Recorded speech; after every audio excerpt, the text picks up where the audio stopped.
Hadi ben de çekeyim bakalım. Sahil evlerinin deli köpeği bu. Su manyağı bu, su.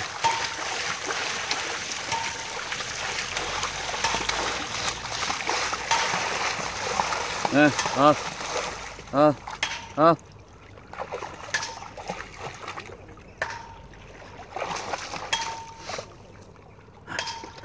Hadi. Antrenmana devam etsin ya. Dur bakalım. Hadi devam et. Devam et. Devam et. Hadi bakalım. Aferin. Şimdi Aferin. sıra orada. Aferin. Devam et. Aferin. Aferin. Aferin.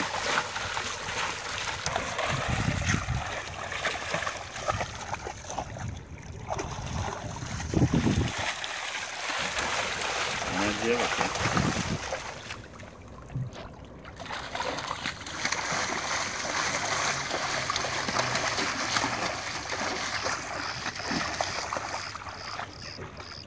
Yorulmadın mı?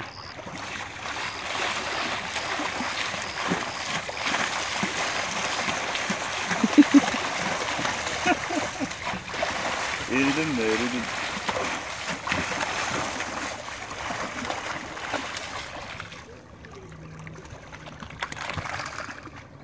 Çılgın çocuk. Ne? Al. Hadi devam et. Devam et. Devam et. Sen kazmaya devam et. Aferin. Aferin.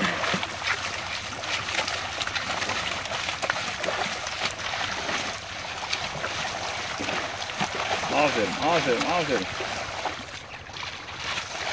Aferin. Boşaltacağım bu suyu, boşaltacağım bu suyu. O su oradan boşalacak. Tamam bir dur ya. Bir dur ya. Ne oldu oğlum? Bu su boşalmıyor mu? Ha gayret.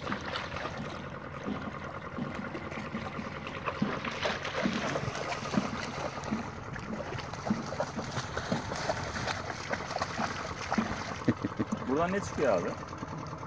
Vallahi şansa ne denk gelirse o artık. Levrek de gelir. Kupa da gelir. Evet.